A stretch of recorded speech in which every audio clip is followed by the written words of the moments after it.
It's a tremendous pleasure for me to be here with you, and quite an honor for me to be standing in front of you to accept this extraordinary award.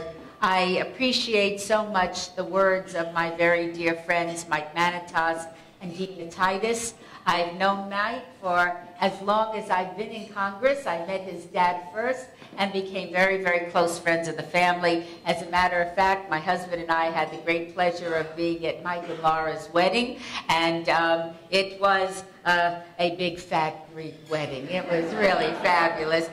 Dina, I think, quite accurately talked about our relationship. We have known each other for many, many years. She was a wonderful bridesmaid at my last wedding. And I am very, very grateful that she is here with me today, and she will make an outstanding successor to me in the United States Congress. I know that I'm leaving my constituents in very good hands with Dina Titus. Thank you, Dina. To your president, Mike, thank you so much for asking me to accept this award. I'm very grateful to you. And for the board members and those people on the dinner committee who have made this extraordinary evening possible, I thank you from the bottom of my heart. Looking out at all of you, I can't begin to tell you what a magnificent sight this is. Thank you all for being here and being part of this wonderful evening, and I appreciate it very much.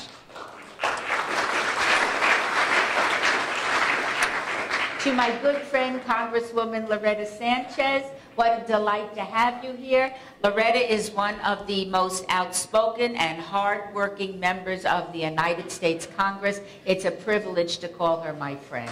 Thank you. And to my fellow awardees, I am so privileged to be accepting an award with you. And I thank you so much for sharing this evening with me. I know that that Mike and Dina, when they introduced me, they spoke a lot about my background, but I wanted to take an opportunity to talk to you from my heart about why I'm so honored to receive this award and how important the issues that affect Cyprus and Greece are to me. And perhaps when I finish telling you my family story, you'll understand why. I'm second-generation American. My grandparents came to this country with nothing. They couldn't speak the language. They had no money. They had limited skills. The only thing they had was a dream. And that dream was that their children and their children's children would lead a better life here in the United States than they had back where they came from. They were part of an extraordinary Jewish community in Thessaloniki. Prior to World War II, before the Nazis started with us, half of the population of Saloniki was Jewish. By the time the Nazis finished, there were less than 1,000 people left in Saloniki, 1,000 Jews. I'm not presumptuous enough to think that my family would have been among the 1,000 chosen to live.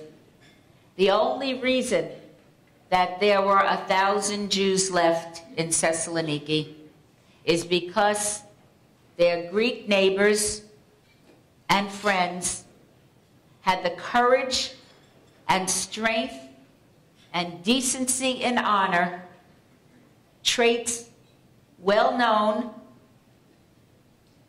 by Greeks, to hide their Jewish neighbors. They took Jewish children into their homes as if they were their own.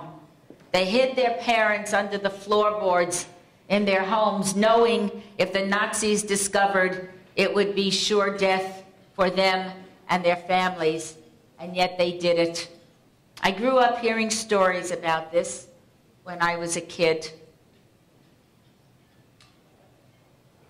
As Mike said, I was invited back to Thessaloniki a few years ago to help rededicate the Holocaust Memorial.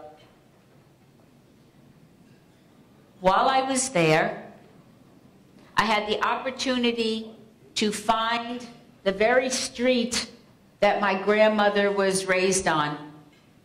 Her description of the street while I was growing up was as vivid to me as seeing all of you out there this evening. As somebody who had been raised in Greece, you know how much enthusiasm and excitement and zest for life my grandmother had. Her description was so extraordinary that when I described it to the Greek officials that had invited me to Saloniki, they found the very street. I went with a jar and filled that jar with soil from Thessaloniki, from the very street that my family came from. I wanted to present it to my mother on her birthday, which was a month away. So we brought the soil home at the beginning of June. On July 7th, which was my mother's birthday, I gave her the jar of soil from the street that her mother was raised on in Thessaloniki. 3 weeks later, my mother was dead. When I buried my mother, I buried her with soil from Jerusalem and the soil that I had brought home from Thessaloniki. I thought by doing that I was returning my mother to her home.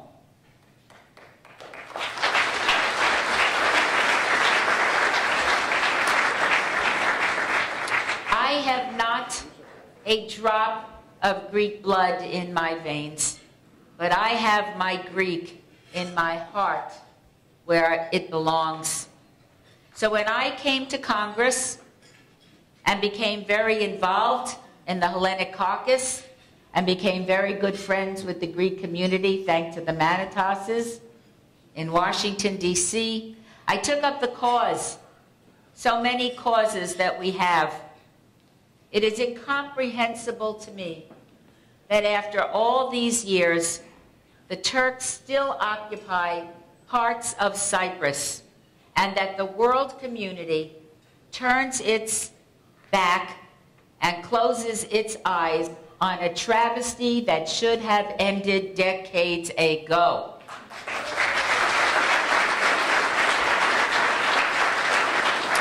I will continue to do everything I can, and I will not rest until the Turks get out of an area they have absolutely no business occupying and go back to where they came from.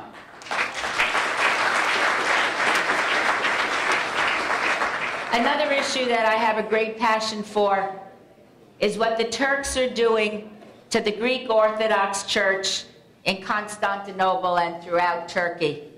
It is outrageous that church property has been confiscated, seminary has been closed, and the Greek Orthodox Church is in jeopardy because of the behavior of the Turkish government. Let the entire world know that such behavior should not and will not be tolerated by decent society and decent nations throughout the world.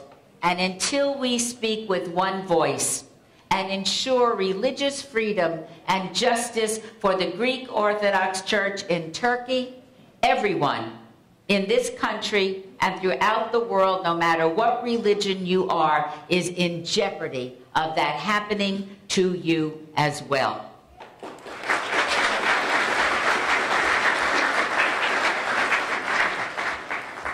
I have a great passion for what I do, and I think that passion comes from the Greek side of my family. They had a zest for living. They were remarkable people, strong, courageous people that made a home for themselves in the faraway land of the United States of America. I often think of myself as my grandparents' American dream, but I sincerely doubt that in their wildest dreams, my grandparents could have imagined that they would have a granddaughter that serves in the United States House of Representatives and is a candidate for the United States Senate. This is a remarkable country.